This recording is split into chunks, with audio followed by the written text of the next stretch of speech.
Welcome to Sanctuary Stories, the podcast where we explore the incredible journeys of people seeking sanctuary and the remarkable contributions they've made to the world. I'm Phil, and in each episode, we'll take you through the life of one extraordinary individual who defied the odds, overcame adversity, and left a lasting impact on history. Today's story is about a woman whose bravery and unwavering fight for freedom changed countless lives. A conductor on the Underground Railroad, a Civil War hero, and a champion for human rights. This is the extraordinary story of Harriet Tubman. Now, you might be wondering, was Harriet Tubman a refugee?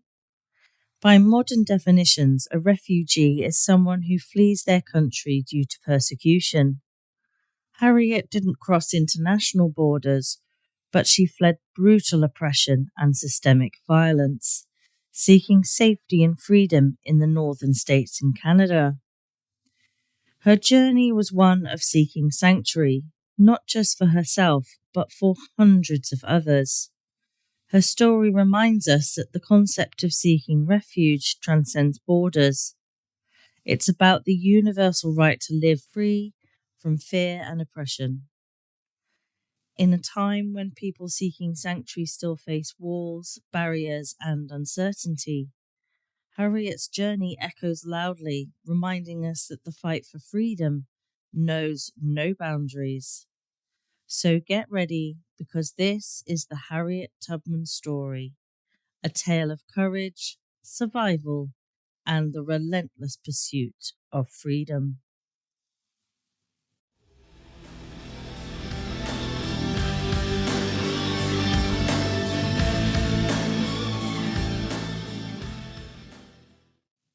Harriet Tubman was born Araminta Minty Ross around 1822 in Dorchester County, Maryland, into the brutal system of slavery.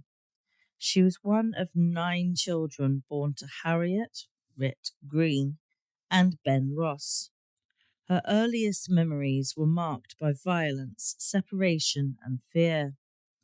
Her family constantly lived under the threat of being torn apart. Indeed, several of her siblings were sold and permanently separated from their loved ones. Harriet herself witnessed her older sister being dragged away in chains, and her mother's bold attempt to prevent the sale left an indelible impression on young Harriet, teaching her that resistance was possible, even in the face of overwhelming power. By age 5, Harriet was hired out to work for neighbouring households. One of her jobs involved caring for an infant. If the baby cried, Harriet was whipped mercilessly. Later, she worked in fields, enduring long hours, heavy labour, and brutal treatment. These experiences hardened her resolve and connected her deeply with the plight of the enslaved. Once, after being caught taking a lump of sugar from a table, she was chased into a hog pen where she hid for days, surviving alongside the animals. These early experiences hardened her resolve, exposing her to both the cruelty and vulnerability that defined her enslaved life. Around 12 years of age, Harriet endured a life-altering head injury.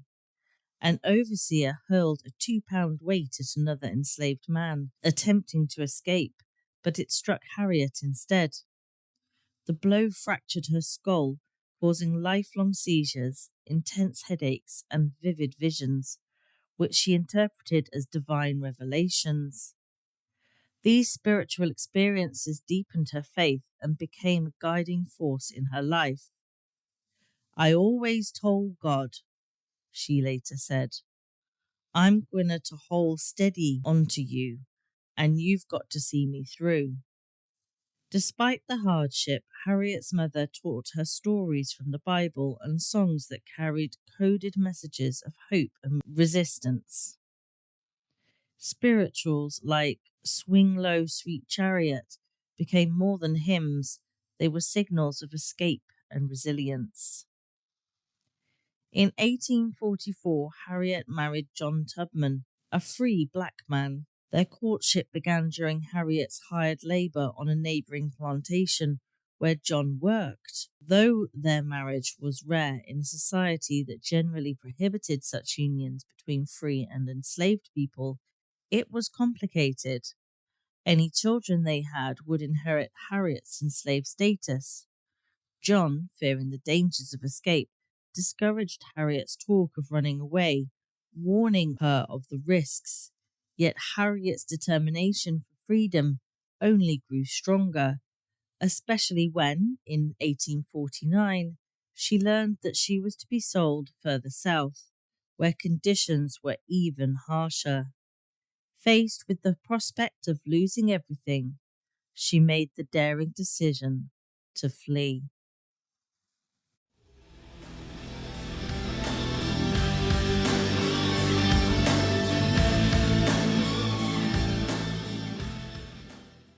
In the autumn of 1849, Harriet seized her chance. With nothing but the clothes on her back, a few provisions, and unwavering faith, she slipped away at night.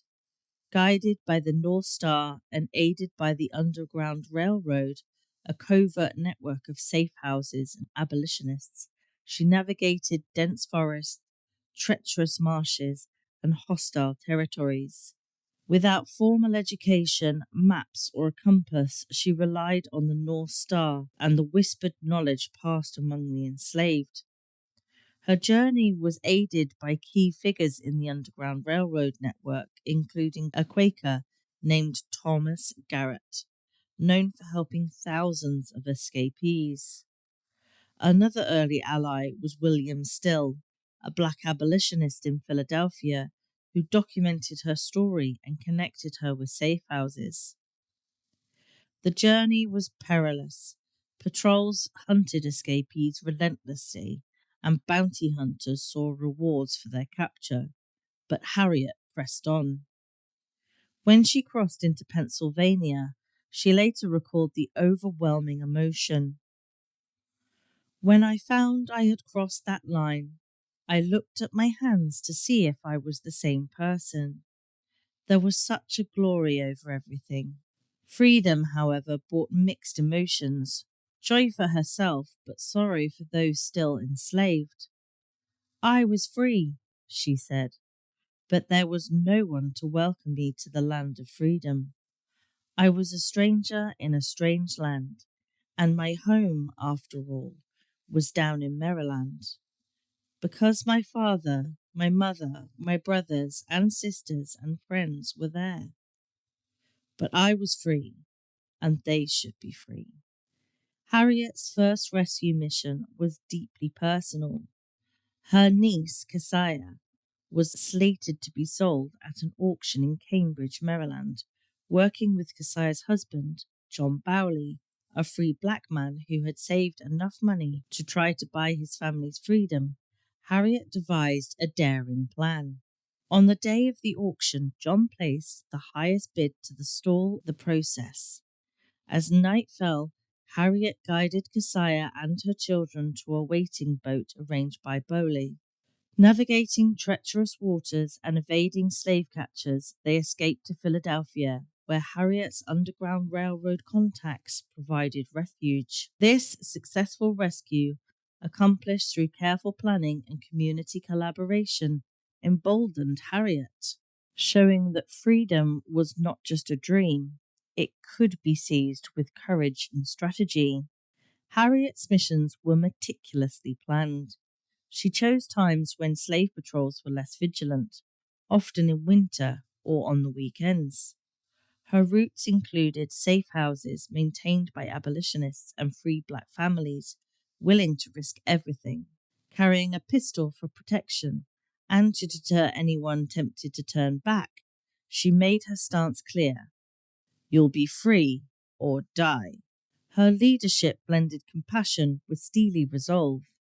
During one escape, a child's cries threatened to reveal their location. Harriet soothed the child with a hymn, quickening their pace as they crossed freezing streams and dense woods.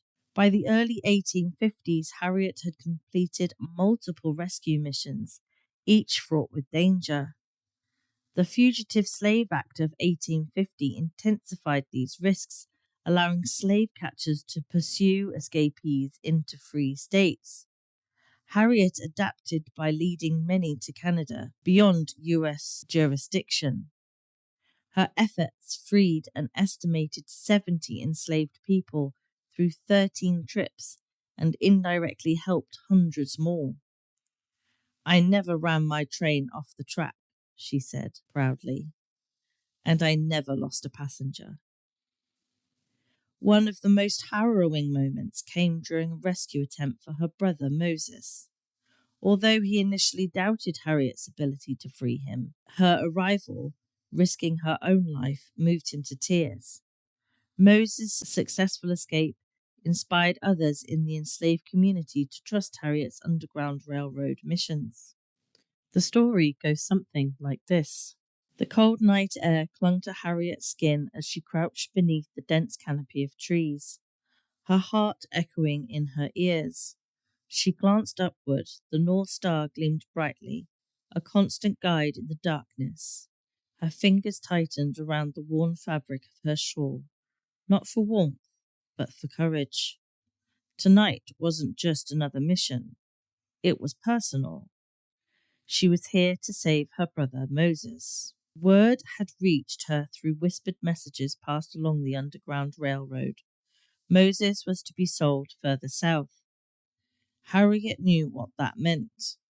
Harsher conditions, deeper into the cotton plantations where escape was nearly impossible. There was no time to waste. Slipping through back roads, dense swamps, and shadowed fields, she had travelled for days to reach him. Now, just a mile away, her brother waited, uncertain and afraid. Creeping towards the edge of the plantation where Moses was enslaved, Harriet paused, listening. The distant crackle of a fire and the occasional bark of a dog sent shivers down her spine. Slave catchers were out in force these days. Rewards for escaped slaves had doubled, and Harriet's name was on their lips. $40,000 was a fortune, and plenty of men were willing to hunt her for it. As she approached the small workers' quarters, a figure emerged from the shadows. Moses, his face illuminated briefly by the moonlight, was etched with fear and doubt, pulling him into a quick embrace. There was no time for tears. "We have to go." But Moses hesitated, glancing back at the cabins. "What if they catch us?" Harriet's jaw tightened. She had seen this fear before, the paralyzing weight of slavery convincing people that running was worse than staying. Her hand slipped into the pistol tucked into her belt, not to threaten him, but to remind herself of the stakes. Freedom or death, those were the choices. His eyes darted between her and the darkness beyond, the weight of a lifetime of chains holding him in place. Harriet squeezed his hand. "I ain't leaving without you," she added softly, "but I will leave tonight." Finally, with a shaky nod, Moses stepped forward.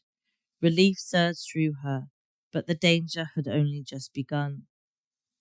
They slipped into the night, every snapped twig sounding like a drumbeat of alarm in Harriet's ears. Halfway through the woods, the baying of hounds pierced the air. Her heart leapt. They had been discovered. Branches tore at their clothes and scratched their skin as they dashed through the underbrush. Harriet's legs burned as she pushed on, dragging Moses behind her. The barking grew louder, closer, then voices. Angry shouts carried through the trees, men brandishing lanterns and rifles sweeping through the forest. A creek lay ahead. Without hesitation, Harriet plunged into the icy water, pulling Moses in after her. The cold stole her breath, but it also masked their scent. She crouched low, barely breaking as the search party passed mere feet from them. Lantern lights flickered across the water, casting ominous shadows. Harriet's heart pounded. Keep quiet, keep still. Moses trembled beside her, his fear palpable. Minutes dragged like hours. Finally, the voices faded. Harriet exhaled slowly, her muscles still tense. We move now. Emerging from the water, soaked and shivering, they pressed on. Harriet sang a soft spiritual under her breath, a hymn of hope, a direction. Each note steadied her nerves, and she hoped Moses's too. Hours later, just as the first blush of dawn painted the horizon, they crossed into Pennsylvania. Harriet stopped, panting, her clothes clinging to her like a second skin. Turning to Moses, she watched as he looked around bewildered. He sank to his knees, tears streaming down his face. Harriet smiled, exhausted and triumph mingling in her eyes. You just did the hardest thing you'll ever do, and you lived. As the sun broke fully over the landscape, Moses stood and gazed at the fields stretching out before him, open, vast, and free. Harriet watched him quietly, her mind already turning to the others still trapped in bondage. This rescue was personal, yes, but the fight wasn't over. It never was. However, heartbreak shadowed her heroism. When Harriet attempted to retrieve her husband, John, a few years later, she found he had remarried and had no interest in leaving. Though devastated, Harriet redirected her efforts, rescuing other enslaved people during that trip, proving that personal disappointments would never derail her broader mission.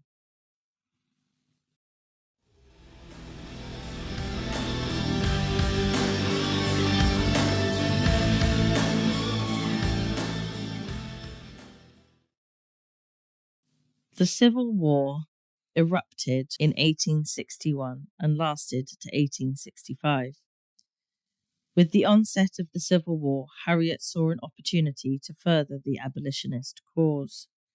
She volunteered for the Union Army, serving as a cook, a nurse, and a laundress, tending to wounded soldiers and newly freed people suffering from disease and deprivation. Harriet saw an opportunity to strike a decisive blow against slavery. Her compassion was evident as she tended to wounded soldiers suffering from infection, dehydration, and disease, often using herbal remedies she learned during her years in Maryland. During one harrowing episode, Harriet risked her life to care for smallpox patients, a disease feared even by medical professionals at the time, demonstrating a fearless commitment to saving lives regardless of the risks. Her extensive knowledge of covert travel and the southern landscape soon caught the attention of Union commanders, including Colonel James Montgomery. In addition to gathering intelligence from Confederate territory, Harriet worked directly with local enslaved people who provided critical information about troop movements and terrain. One notable instance involved Harriet infiltrating Confederate territory disguised as an Asian washerwoman, slipping past enemy lines to gather essential details about Confederate supply routes. Harriet was recruited as a spy and a scout. Disguised as a market vendor, she collected information from enslaved people and Confederate sympathizers. In one notable instance, Harriet worked as a network of local scouts to map Confederate supply routes, providing Union forces with detailed knowledge that helped intercept enemy movements. In early 1863, Harriet conducted a covert mission along South Carolina's coastline, gathering intelligence on mine placements and Confederate troop positions. She often used coded songs and spirituals to communicate with enslaved informants. Her bravery during these espionage missions laid the groundwork for the Union's strategic advancements in the region. Her most remarkable military feat came during the Combahee River Raid in June 1863, where she planned and led an armed expedition that liberated over 700 enslaved people. Prior to the raid, Harriet spent weeks gathering information from enslaved people and local scouts. On the night of the operation, she guided Union gunboats through dangerous waters filled with Confederate mines and hidden obstacles. Witnesses recalled her calming terrified escapees, urging them aboard rescue vessels while Confederate forces scrambled in confusion. The operation marked the first time a woman, let alone a black woman, led a U.S. military mission, cementing her place in history. Despite her invaluable service, Harriet faced systemic racism and sexism. She was initially denied pay for her work and received little recognition during the war. After the conflict ended, she found herself fighting another battle, one for acknowledgement and fair compensation. For years, Harriet petitioned the U.S. government for wages she had rightfully earned, only to be met with bureaucratic hurdles and prejudice.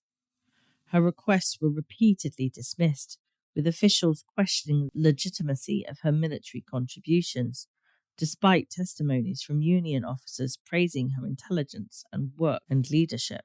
It was not until 1899, more than 3 decades after the war, that Harriet received a modest pension of $20 per month. And even then, it was technically awarded for her late husband's service rather than her own. This hard-fought recognition highlighted the systemic discrimination black women faced even after risking their lives for the nation. Harriet's struggle for fair treatment was a stark reminder that the fight for justice often extends beyond battlefield victories. Yet true to her character, Harriet used these challenges to fuel advocacy for others. "I fought for my country and my people," she declared, "and I will not be forgotten." Her resilience in seeking justice paralleled her lifelong mission, ensuring that those society sought to marginalize were seen, heard, and valued.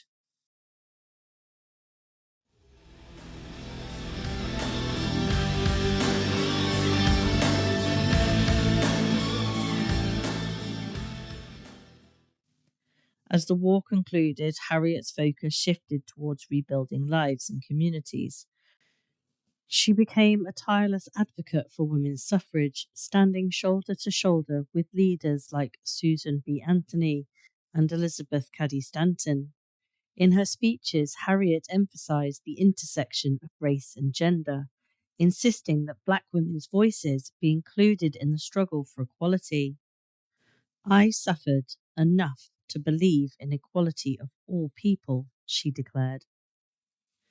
Committed to community care, Harriet purchased land in Auburn, New York, where she opened the Harriet Tubman Home for the Aged in 1908, a refuge for elderly and impoverished African Americans.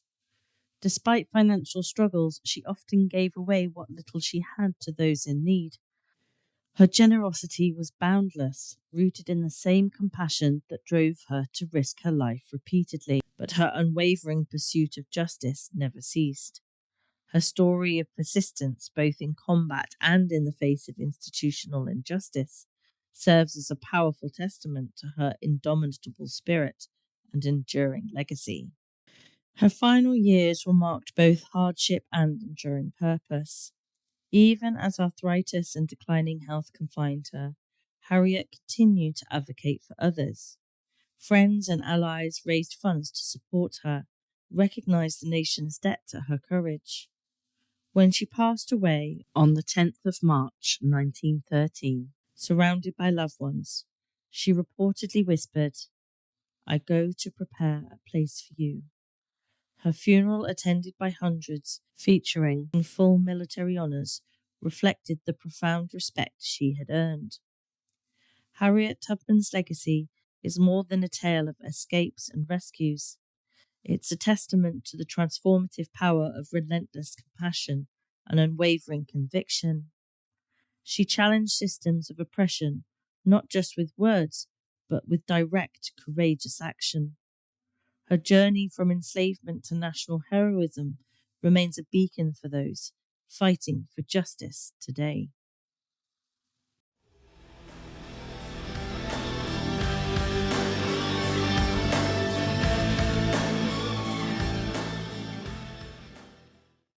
Was Harriet Tubman a refugee?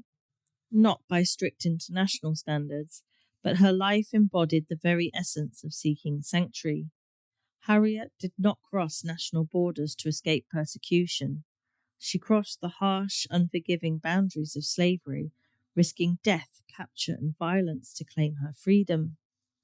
Fleeing a system that denied her humanity, she sought safety, dignity, and the right to live on her own terms. Her pursuit of sanctuary was not defined by geography, but by a deeper human yearning to live free from oppression and fear. For Harriet, sanctuary wasn't a final destination. It was a lifelong mission. Escaping slavery was just the beginning. She returned again and again to the South, risking her life to guide others towards the freedom she had claimed. To her, personal liberation was meaningless if her family and community remained in bondage. Freedom in her eyes was a collective right, not an individual privilege. Her belief in this shared freedom was rooted in a simple, profound truth. I had reasoned this out in my mind, she once said. There was one of two things I had a right to: liberty or death. If I could not have one, I would have the other. The conviction drove her through the dark forests, across icy rivers, and along secret trails, leading more than 70 enslaved people to freedom through the Underground Railroad and inspiring hundreds more to seek liberation. Harriet's pursuit of sanctuary didn't end with the abolition of slavery. Even as she served her own country during the Civil War and the first woman to lead armed military operation faced systemic discrimination. Her final years were marked by frailty, but her spirit remained unbroken. Harriet's story is a reminder that sanctuary transcends physical borders. It is the right to live without fear, to dream without restraint, and to thrive without oppression. Her journey from the swamps of Maryland to the halls of abolitionist gatherings, from battlefields to the quiet care of the elderly, was driven by unwavering belief that every human being deserves freedom. Every great dream begins with a dreamer, she told us. Always remember, you have within you the strength, the patience, and the passion to reach for the stars, to change the world. Her courage broke chains. Her compassion built sanctuaries. Her legacy lights the path for all who seek justice. Harriet Tubman didn't just fight for freedom. She lived it, shared it, and left it as a legacy for generations to come.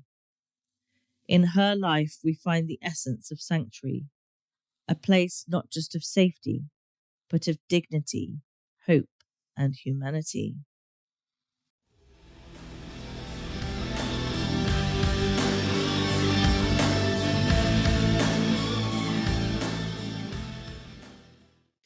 That's it for this episode of Sanctuary Stories. Next week, we'll be diving into another incredible journey, so make sure to subscribe and join me then. A huge thank you to Soulful Dram Tracks for the music. You can find all artist credits, references, and resources in the episode description. If you enjoyed this episode, please like, subscribe, and share. It really helps. And if you have a moment, leave a review. I'd love to hear your thoughts. Until next time, keep striving, keep thriving.